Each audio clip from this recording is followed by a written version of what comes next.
because people, moral relativists in particular, think that morality is relative, you know, and of course human beings are diverse, just like languages are diverse, and there's more than one playable game, but there's not really more than one playable metagame. It's like you're either the kind of person that other people want to play with, or you're not. And if you're not the kind of person that other people want to play with, then you're a loser. It's as simple as that. And that's true of all cultures. They might be playing different individual games within their culture, undoubtedly they are, but the set of all games that they play is still common across cultures. That's part of what makes us human.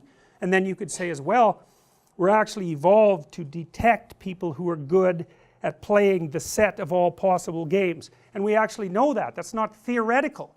We know, for example, some things are easy to remember and some things are hard to remember, you know. Here's something that's easy to remember. You play with someone and they cheat. Man, you will remember that. That's like in your mind. That's not going anywhere. And so you're great at detecting cheaters and you remember.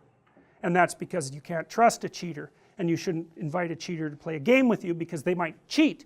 And so that's part of the innate morality system. You remember cheaters because they aren't good at playing the metagame. And of course you're evolved.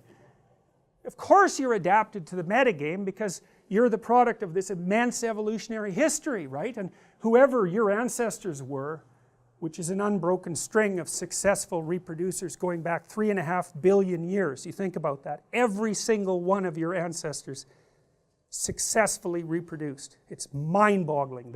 The chances against that are so, it's billions to one, and here you are, the line of 3.5 billion years of success. The whole world was trying to kill you that whole time, and here you are. It's like, but you know, you're still only going to last about 80 years. So, but that's, you know, still, you know, good for you. So anyways, there were lots of games that your ancestors were playing across that immense span of time. Many, you know, lizard games and tree dweller games and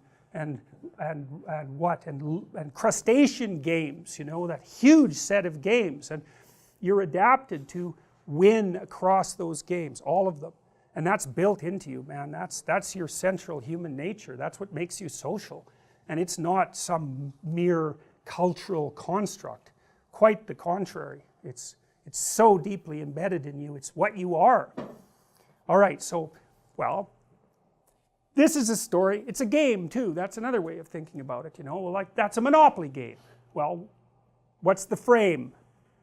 Well, that's the rules of the game. And why do you accept them? Well, it's kind of arbitrary, right? It's like, that happens to be the rules. Hockey has different rules. Basketball has different rules. But what they share is that they have rules. Okay, so there's a frame. That's the rules. And then within the frame, there's a goal. And the goal is whatever the rules dictate. You know, it's usually the construction of a hierarchy of success within a frame. And so that's what you play. And so you play Monopoly, and it's like, well, we'll accept the rules, that's the social contract, and then we'll each try to win, and that'll be fun. We find that amusing. And if you lose, what do you say? Well, you say, well, there's always another game.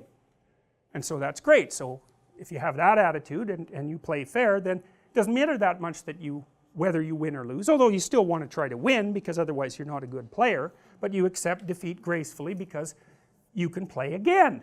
And you'll win some and you'll lose some, and so that's not so bad, you know. And even if you lose, well, maybe you learn something, and you're doing a lot more than one thing while you're playing Monopoly. You know, you're having a conversation and learning how to interact with people and learning how to regulate your emotions. And so even if you lose, if you have any sense, you win. And if your kids have any sense, they know that. And so that way you buffer them against defeat. It's like, yeah, you know, next time. It's like, it's okay. And you should try, but it's okay. And that's useful information for people to know. So